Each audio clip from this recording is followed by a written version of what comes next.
Moongraven, A Highwayman's Tale. Written by Barry Dominic Graham. Narrated by Peter Baker.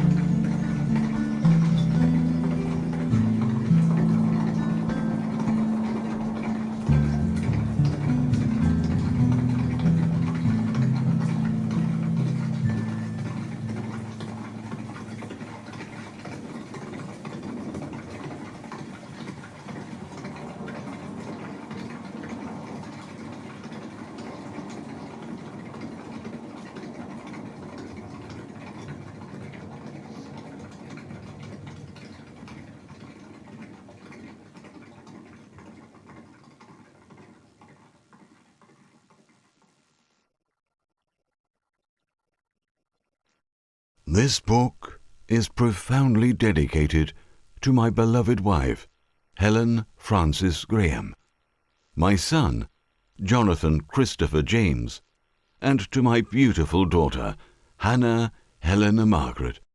Also, to all those others I love, and to those I have loved and lost. Introduction. Riding swift o'er moor and dale, a moonlit silhouette, with surcoat sailing on the wind, a tricorn and gorget, with collar high and mask affixed, knife, sword, and pistol armed, Moongraven is a highwayman, undauntable and charmed. Decaying noble bloodline bred, he haunts the shadowed lanes, awaiting wealthy quarry quiet, till naught of worth remains.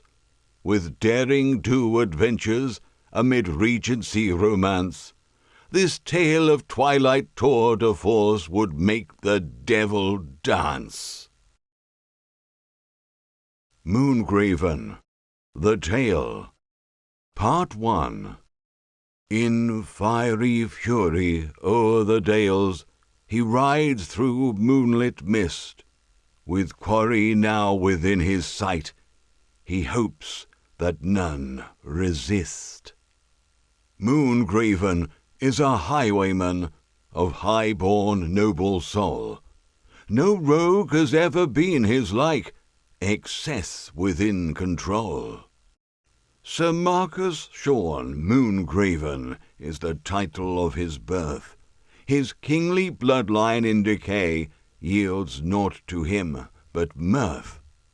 A blistering inferno has long raged within his soul, and that diamond which could be his heart has e'er remained but coal. His horse is named Antares, near 17 hands high, a satin sable thoroughbred imported from Versailles. The pair emerged from tree line's edge, with orders bellowed clear, to stand and there deliver, that much less be left to fear. Once seizing coin and bauble, he then bids polite adieu, thereafter riding like the wind, mid hazy midnight blue. Fair maids can ne'er resist his charms, bedewed twixt silken thigh, upon his words oft spoken, O quid dulce deliciae. Just those who worship worldly wealth, exploiting all for gain, will find themselves his victim, and enjoy his fierce disdain. Corruption and oppression are the vexes of his mind, which views his paradoxic life with angry eyes gone blind. A quintessential hero, with a soul as pure as snow, he yearns for naught but justice and despotic overthrow. The vile rapacious tyranny of the social class he spurned now fueled his quest for equity for all whose lives they'd burned. Riven from his true love in the first blush of their youth, due merely to her status, viewed as common and uncouth, this loss eclipsed his heart light as it shattered hopes and dreams, just leaving cold emotion and disgust for vain regimes. Mephistophelian purpose is precarious at best, for should mercy be extinguished, then the soul will fail its test. The curse which plagued Moongraven, to deny serene assuage, sustained his stalwart mission and his reservoir of rage. Part 2. Within a moonlit tavern, on a winding rustic road, Moongraven lurked in shadow, to repay a debt he owed.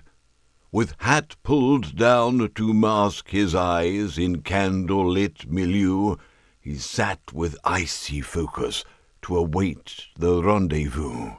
Now a rainstorm roared without, a sea mist weathered round. The Blue Swan Tavern signage swung, till crashing to the ground. With sounds of horse and rider heard arriving at the inn, the mise-en-scène became intense, a strife would soon begin. Although the inn was empty, as Moongraven lay in wait, the host had recognized his guest and feared his tavern's fate. The man who was expected had betrayed Moongraven's trust by colluding with authorities to have Moongraven crushed. The trap they set was futile, as Moongraven was apprised. The carriage which contained his foe was stalled and neutralized. Revenge was free from question, and Moongraven was intent that nothing would arrest his wrath, delay, or circumvent. Admirers were ubiquitous, through poverty allayed. Moongraven's true benevolence to poor folk was repaid. Eyes and ears were everywhere, thus knowledge ere amassed. Moongraven knew of every plan, through information passed. The tavern door latch loudly clicked, then blew in with the squall. A figure entered with the gale, demanding alcohol. With scarf and tricorn soon removed, identity was clear. The traitor was oblivious to his karma sitting near. Rising slowly to his feet, Moongraven raised his eyes, then drew his sword and walked toward this traitor to surprise. Tom Harlan turned and gazed in shock to see his former friend, then pulled his pistol from his belt to there himself defend. Moongraven cleft it from his hand with one flick of his sword, inviting Tom to draw his own and reap his just reward. Now fair and square the fight ensued, but Tom proved far outclassed. Moongraven caught a parlous blow, though managed to hold fast. Tom then retrieved his pistol from the corner of the floor, though just before his chance to fire, Moongraven pierced his core. Tom groaned whilst dropping to his knees, aghast at his defeat, then crumpled forth in death's embrace, to now his Maker meet. Solemn and ensanguined, Moongraven clutched his wound, to stem the blood flow dripping to a floor now gore-festooned. His left arm rendered useless, now enfeebled and in pain, Moongraven paid for damage and disposal of the slain. The landlord gave assurance that his task would be performed, then helped Moongraven take his leave, once bandaged, fed, and warmed. By chance a Bow Street horse patrol now neared the Blue Swan Inn, intent to shelter from the storm and seek respite within. Riding fast and fervently, they reached the tavern door, before infirm Moongraven could avoid this fearless foe. Devoid of strength for combat, soon Moongraven was in chains, then forced to brave the tempest, irregardless of his pains. Fettered near his stallion while the runners ate inside, Moongraven slipped his shackles, then did through the maelstrom ride. Again eluding capture, now Moongraven saw the light. With this sudden metanoia depurating inner sight.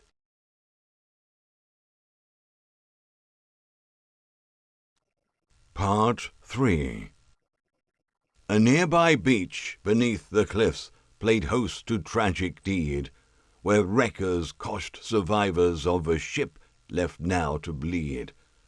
Beacons lit upon the shore could lure ships to their doom, thereafter to be plundered on the rocks amid the gloom. As salvage was illegal, unless none aboard survived, vile wreckers would kill anyone, lest should they be revived. Officers of excise were alerted to the breach, and raced with fierce alacrity toward the baleful beach. Moongraven sought safe haven in the wildwood by the lane, and crouched in adumbration 'neath the gelid dripping rain. The wreckers fled to dodge their fate in search of sanctuary, but most were seized or slaughtered as they strove to break away. The excisemen restrained their catch and marched them to the lane, close to where Moongraven watched amidst the hurricane. This pageant without pity passed in sombre pantomime, when into view a face appeared, still clear beneath the grime. Moongraven gazed in disbelief upon this wretched sight, his lost inamorata limping frail in hopeless fright. Innocent in essence, she was guiltless but for kin, a circumstantial victim truly free from any sin. Her name was Helen Hannah, once a servant to the Grand, employed by the Moongravens till her banishment command. Born to beggared crofters, cruelly duped and dispossessed, whose siblings turned to smuggling, risking capture and arrest. Banished from Moongraven Hall for courting its young heir, young Helen was thus forced to serve her family in despair. The irony of smuggling and the wrecking of doomed ships was that most of the base proceeds filtered into gentry grips. Enraged by pain and anguish to behold his long-lost love, he and loyal Antares struck like justice from above. With pistol aim now sure and true, her captors held at bay, Moongraven cut her tethers, swiftly sweeping her away. Lightning fast they galloped hard, with three in hot pursuit, but torrent turned to blizzard, soon to obfuscate their route. Now, free from their pursuers, mid a shroud of sapphire white, the lovers rode to freedom through the wild December night. Harbourage was fleetly found within a snow-veiled grove, an unpretentious citadel which housed Moongraven's trove. Exhausted, weak, and freezing from the Hyamal algid squalls, Moongraven carried Helen to relief within its walls. Once tending to Antares with his true love safe and warm, he packed his purloined treasure as the dawn subdued the storm. When rested and recovered, they prepared to steal away. Then in disguise they travelled to the harbour at the bay. Moongraven purchased passage on a schooner set to sail to lives anew in Canada, ne'er more beyond the pale. The wheel now turned full circle, offered sweet surrendered rhyme, giving long quiescent meaning to a sonnet lost in time. The melancholic madrigal which once portrayed their tale was now a blissful anthem of a love beyond a sail. His soul at peace and heart reclaimed, Moongraven shed his sword, relinquishing quintessence of that pseudo-self abhorred. A highwayman no longer, with all dudgeon washed away, he and Helen Hannah to a new life sailed away. The end.